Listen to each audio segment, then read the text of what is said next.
After a moment of hesitation, I nodded. Tucking our boards back under our arms, we both hurried towards the road. Around the corner we spied the deviation a few hundred feet ahead of us. Holy shit, Aubrey breathed out. The intersection of Chestnut and Main Street looked like the aftermath of destruction nearby. Two cars had collided almost head-on with one another. What looked like late 80s or 90s built Lancet and a new brand of Acela, it's a type of car. With a sense of numbness surging through me, I realized I recognized both those vehicles. The Cadillac belonged to Mr. Zocco, and a rather wealthy but friendly man who rented out most of the houses he owned in town to the whisk tourists that came by every winter. The Buxleys belonged to Miss Carsley, the old woman who I stood behind in the grocery store yesterday. Smoke billowed out from both wrecks and shattered glass and twist the metal layers of the street around them for hundreds of feet. Oh my God, I said softly, echoing my friend's sentiment. We both exchanged a glance at each other. Then we began running towards the accident. As we ran, a small part of the back of my mind noticed something which was small, but permanent. I didn't see anyone else running out of their buildings. Everyone else in town had to heard it. Where were they?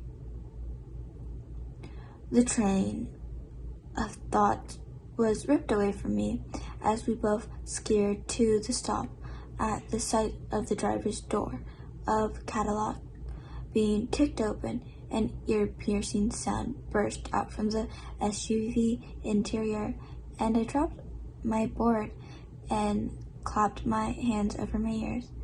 From the corner of my eye, I saw Aubrey do the same, squeaking her eyes shut in pain and stumbling back into the side of the brick building next to us.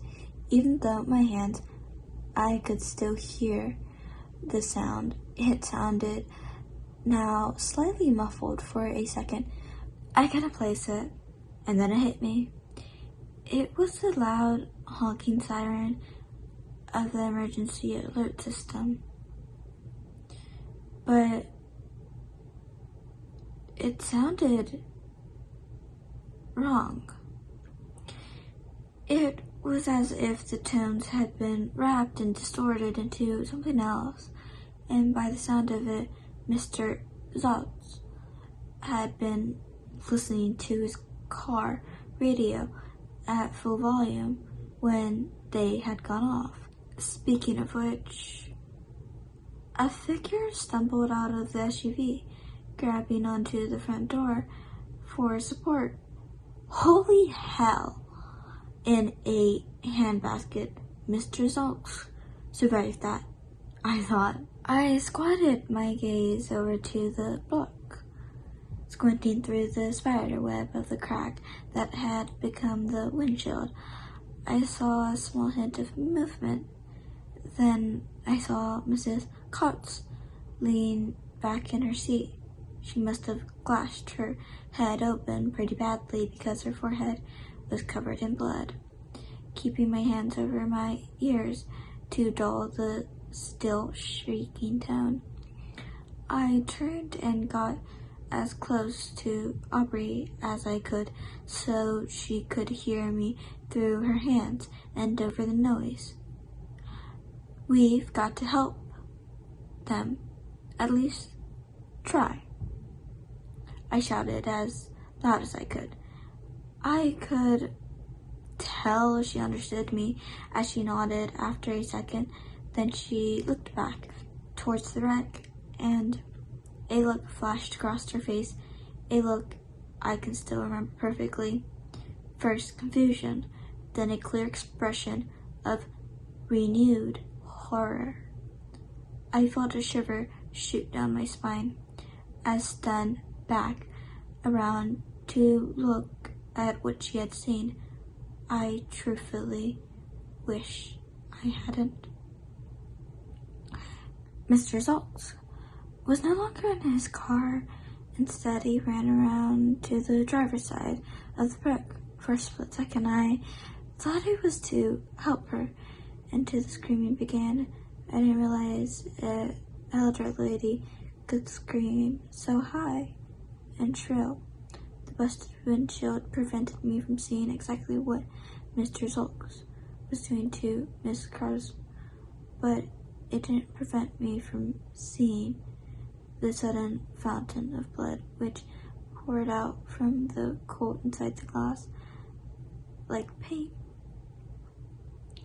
The sight shocked me so much that I took my hands away from my ears to clamp them over my mouth to keep from screaming. It was then that I noticed that the tone had stopped screeching. The silence had again settled down over the town, but only for a few seconds. Then the sounds had sprang up again, seemingly all over town, were almost somehow worse than the tone. They were the sounds of screaming. Yells and shrieks came from every conceivable direction. What I can only assume is what the depths of hell itself sounds like.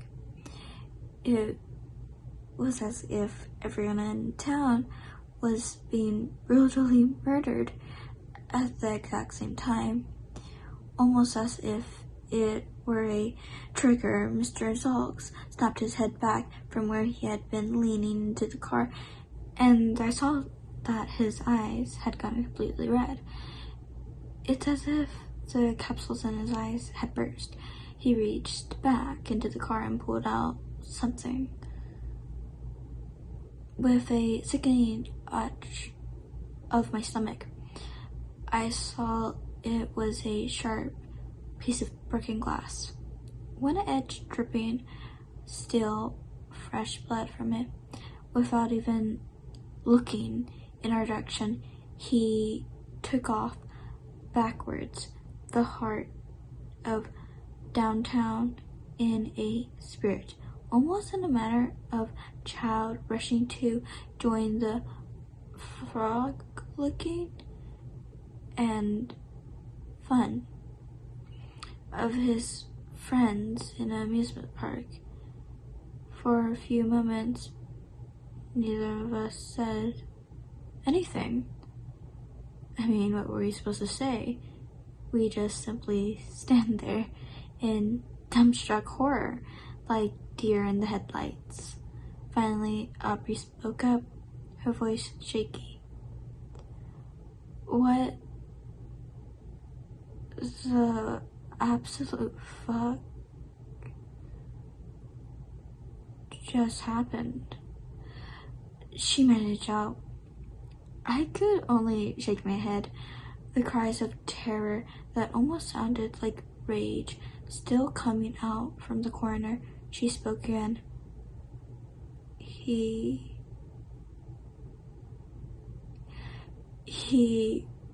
killed her. Miss Carts. He punctured her like a cow in a slaughterhouse. Eddie, what the fuck? Her voice rose into a scream as she finished. I tried to clamp a hand over her mouth, afraid her shriek would bring Mr. Zoltz back to us. I put a finger to my lips, and after a second she nodded, pulling my hand away. She spoke softer. Eddie, what the hell is happening? I shook my head, finally managing to find my voice. I I don't know.